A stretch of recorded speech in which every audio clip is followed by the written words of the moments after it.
राजस्थान के उदयपुर ज़िले में एक इलाका लगता है दहली गेट। वहाँ एक मंदिर होता है, जिस मंदिर में एक शख्स पुजारी था, जिस पुजारी का नाम राहुल राज होता है। राहुल राज हनुमान मंदिर में रोज़ पूजा पाठ कराया करता, लेकिन एक रोज़ शिवरात्रि का दिन था, 29 जुलाई 2019। उस दिन जब राहुल राज यानी जो हनुमान मंदिर का पुजारी थे राहुल राज, वो पूजा करके जब मंदिर से बाहर आ रहे थे, तभी गेट के सामने एक महिला खड़ी थी और उनके साथ 2 बच्चा होते हैं। महिला अंदर से बहुत दुखी थी और मन ही मन रो रही थी। जब राहुल राज जो पुजारी थे वह महिला से पूछते हैं कि तुम्हें क्या हुआ है, तुम कहाँ से हो। और महिला बताती है कि बाबा हम लोग 2 दिन से भूखे हैं। राहुल राज जब इस महिला का बात सुनता है तो राहुल राज दुखी होता है। दुखी तभी राहुल राज देखते हैं कि कुछ प्रसाद बचा हुआ है और वह महिला को बुलाकर पुजारी जी प्रसाद खिलाने लगते हैं। इस कदर महिला और उनके 2 बच्चे प्रसाद खा रहे थे, लग रहा था कि कई दिन से भूखे हैं। प्रसादी खाने के बाद पुजारी जी उस महिला से पूछने लगते हैं कि तुम कहाँ से हो और इस इलाके में तुम्हारा और कौन है। वह महिला बताती है कि हमारा हस्बैंड हमारा साथ रहा करता था, लेकिन कुछ दिनों से हम अपना हस्बैंड के साथ नहीं रहना चाहते, इसलिए कि बहुत लड़ाई करते हैं और बात में बहुत मारा भी करते हैं। राहुल राज जब इस सारी बात सुनते हैं तो उस महिला के लिए उस पुजारी जी को दया आता है और पुजारी जी बोलते हैं कि हमारा एक मकान है, वहाँ तुम्हारे बच्चे रह सकते हैं। जब पुजारी जी महिला से पूछते हैं कि अगर तुम्हें कोई एतराज़ ना हो तो हमारे घर में तुम रह सकती हो। महिला इतना ठोकर खा चुकी थी कि उस पुजारी जी के बात पे विश्वास हो जाता है और पुजारी जी के बात पे महिला हाँ भर देती है और बोलती है कि हाँ ठीक है, मैं रह लूँगी। पुजारी जी दहली गेट से झड़ूल, जो कि वहाँ से 60 किलोमीटर की दूरी थी, 1 घंटा का रास्ता था, उस महिला और उनके बच्चे को लेकर झड़ूल जगह पहुंचती है और अपना मकान में उस महिला को आसरा देते हैं। महिला रहने लगती है और फिर महिला कुछ दिन के बाद अपने पति को भी तलाक दे देती है। तलाक के बाद 2 बच्चे पति के साथ में रहने लगते हैं और महिला उस पुजारी जी के घर में रहने लगती है। कुछ दिन बीतने के बाद दोनों में अच्छा खासा लगाव हो जाता है और दोनों कब प्यार कर बैठते हैं पता ही नहीं चलता है। दोनों प्यार करने लगते हैं और रिलेशन में भी आ जाते हैं।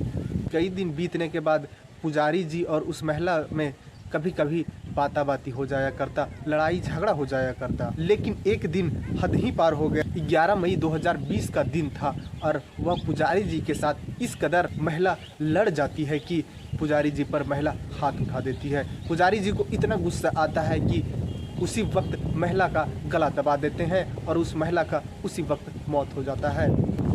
महिला को मारने के बाद पुजारी जी लाश को ठिकाने लगाने के लिए सोच ही रहे थे, तभी उस पुजारी जी के कमरे में एक ड्रम रखा हुआ था जो बिल्कुल खाली था। फिर पुजारी जी उस महिला का लाश को उस ड्रम में डाल देते हैं। उसके बाद मार्केट जाते हैं और सीमेंट का 2 कट्टा लेकर आते हैं और वो 2 सीमेंट का कट्टे को घोल बनाते हैं और उस ड्रम में डालने लगते हैं, जब तक कि पूरा ड्रम भर नहीं जाता, पूरा पैक नहीं हो जाता। डालने के बाद पुजारी जी राहत के सांस लेते हैं और वह फिर सारा कुछ भूल कर सो जाते हैं। जब दिन होता है तो अपना हर रोज़ की तरह मंदिर में जाते हैं और पूजा पाठ करा के फिर लौटते हैं। 2-3 दिन बीत जाता है। जब उस ड्रम से कोई स्मेल नहीं आता है तो पुजारी जी को लगता है कि, और फिर पुजारी जी अपना काम में लग जाते हैं और इस कदर भूल जाते हैं कि जैसे मेरा जीवन में कुछ हुआ ही नहीं। कुछ दिन बीतने के बाद, 6 महीना बीतने के बाद भी कोई तरह का दिक्कत नहीं होता, लेकिन एक रोज़ वही ड्रम से कुछ स्मेल आने लगता है। पुजारी जी तो जान ही रहे थे कि यह क्या चीज़ का स्मेल है, लेकिन उस बिल्डिंग का मालिक को भी स्मेल आ रहा था। मालिक भी पुजारी जी से पूछते हैं कि पुजारी जी से आपका ही कमरा से यह स्मेल आ रहा है। पुजारी जी बोलते हैं कि अच्छा ठीक है, मैं देखूंगा कि मेरा कमरा में कुछ मर तो नहीं गया, कुछ चूहा वगैरह मरा हुआ तो नहीं है। फिर पुजारी जी को उस बिल्डिंग का मालिक बताते हैं कि क्यों ना हम आपके साथ मिलकर उस चीज़ का खोज करें जिस चीज़ से यह दुर्गंध आ रहा है। जब पुजारी जी और उस बिल्डिंग का मालिक कमरे की तलाशी करने लगते हैं तो वही ड्रम के पास से कुछ पानी का अंश मिलता है जिससे काफ़ी ज़्यादा गंध आ रहा था। फिर जब बिल्डिंग के मालिक पुजारी जी से पूछते हैं कि इस ड्रम में आखिर क्या है जिससे यह पानी रीस रहा है, फिर पुजारी जी अपना बीती कहानी बताते हैं। बिल्डिंग के मालिक भी बोलते हैं कि महाराज जी आप टेंशन ना लें, इसको हम अब ठिकाने लगाएंगे। और पुजारी जी और उस बिल्डिंग के